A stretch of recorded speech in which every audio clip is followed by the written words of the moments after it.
तो भाई आज मैं आपको बताऊंगा कि डिस्टेंस फॉर्मूला को कैसे प्रूव करेंगे। देखो हमारे पास दो पॉइंट है, पहले वाला पॉइंट मैंने माना ये वाला पॉइंट हमारे पास गिवन है ए और ये वाला पॉइंट हमारे पास गिवन है बी। क्लियर है?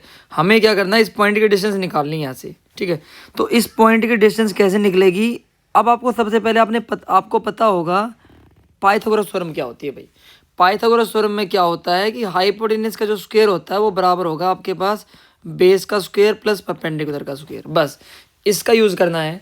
हमारे पास एक ए पॉइंट है, उसके आपको क्या कोऑर्डिनेट्स गिवन होंगे x1 y1 और दूसरा आपको गिवन है x2 y2। तो इन दोनों पॉइंट से कैसे निकाले भाई डिस्टेंस फॉर्मूला। देखो यहाँ से यहाँ तक अगर ये वाले डिस्टेंस की मैं बात करता हूँ तो ये मेरे पास होगी जी x1। क्लियर है? ठीक है जी। और दूसरी जो हमारे पास डिस्टेंस होगी वो क्या होगी, ये कंप्लीट यहाँ से यहाँ तक ये क्या हमारे पास x2 है।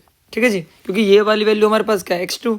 सेम यहाँ से यहाँ तक ये इसको बोलेंगे हम y1 और ये हमारे पास होगी जी ये कंप्लीट यहाँ से यहाँ तक y2। ठीक है, तो हाइपोटेनस मैंने सेम रखा।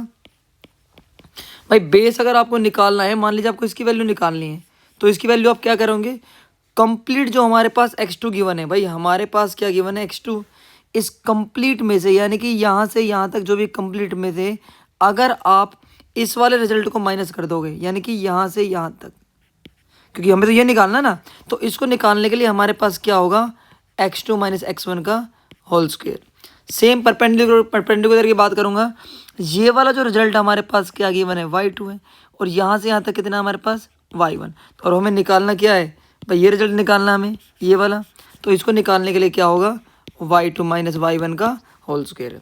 तो जब आपको हाइपोटेनस की वैल्यू निकालनी है तो वो किस में आ जाएगा, यहाँ पर अगर कोई भी पावर अगर राइट साइड में जाएगी तो उसका क्या हो जाएगा, ठीक है, उसका रेसिप्रोकल हो जाएगा। यानी कि अगर यहाँ पर 2 है तो साइड राइट साइड में जब वो जाएगा तो वो हो जाएगा 1/2 और 1/2 को हम लिखते हैं अंडर रूट, यानी कि ये हो जाएगा x2 माइनस x1 का whole square plus y2 minus y1 का होल स्क्वायर। तो ये होता है जी हमारे पास डिस्टेंस फॉर्मूला। ये बात याद रखें आप कि डिस्टेंस फॉर्मूला या डिस्टेंस जो भी है वो हमेशा आपकी पॉजिटिव रहेगी, इसलिए मैंने आप यहाँ पर मोड के अंदर रखा है इसको। क्लियर है? ओके, क्योंकि रूट के अंदर आप कोई भी नंबर रखोगे वो आपके पास पॉजिटिव होना चाहिए भाई, अगर नेगेटिव आ गया तो वो नंबर हमारा इमेजिनरी नंबर हो जाएगा। तो ये है डिस्टेंस फॉर्मूला का प्रूफ। आई होप आपको समझ में आया हो।